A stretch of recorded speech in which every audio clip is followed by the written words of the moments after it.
yeniyetmələrdə dəridə quruluğun olması, saçların tökülməsi, dırnaqların sınması, müraciət edir, görürsən bizə ki, məsələn, bir yeniyetmə yaşda və yaxud da biri 18-20 yaşda çatmış qızlar çox zaman qız uşaqlarında bu olur.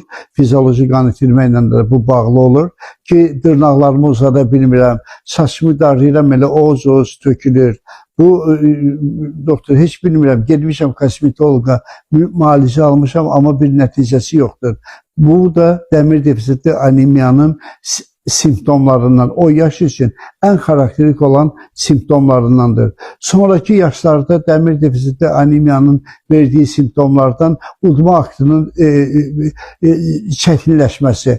Bəzən elə olur ki, boğazından yemək belə keçmir, çox çətin keçir və görürsən ki, bunlar düşünürlər ki, yəqin bu insan düşünür ki, yəqin boğazında nəsə bir problem var, bir onkoloji problem var. İnanın, bu cür düşüncə ilə və bu cür cərraha müraciət edib və yemək borusu daralıb deyə diaqnozu qoyulan xəstələr mən görmüşəm, müraciət ediblər ki, qanı bərpa olsun, xəstəyə qan köçürülsün ki, sonra bu xəstə əməliyyata gedəcək, cərrah buna əməliyyat edəcək. Amma əslində, yəni biraz dərinə düşünəndə, müayinə edəndə görürsən ki, bu dəmir defisitli anemiya bağlıdır və onu müalicə edəndən sonra heç bir simptom qalmır, yemək də yaxşılaşır hər şey. Sonra əsəbi olur, cavan qadınlarda, kişilərdə də olur, ən çox cavan qadınlarda, məsələn, deyək, 30, 32, 35,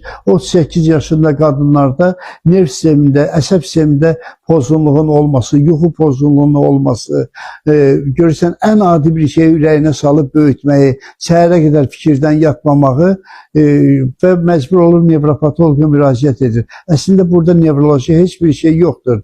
Nevropatolog müraciət etdiyi halda çox yaxşı olar ki, xəstənin rənginin solğun olmasını və bundan öncə sadaladığım əlamətləri də nəzərə almağı çox yaxşı olar ki, xəstədə bütün bu dediklərimizin kökündə bir səbəb var. Orqanizmdə dəmir defisitinin olması. İnandırım sizi, o müalicə olunan kimi bütün simptomlar hamısı göz qabağında gedir və insan nə qədər özünü xoşbəxt hiss edir. Bunu biz gündəlik praktikada hər gün görürük.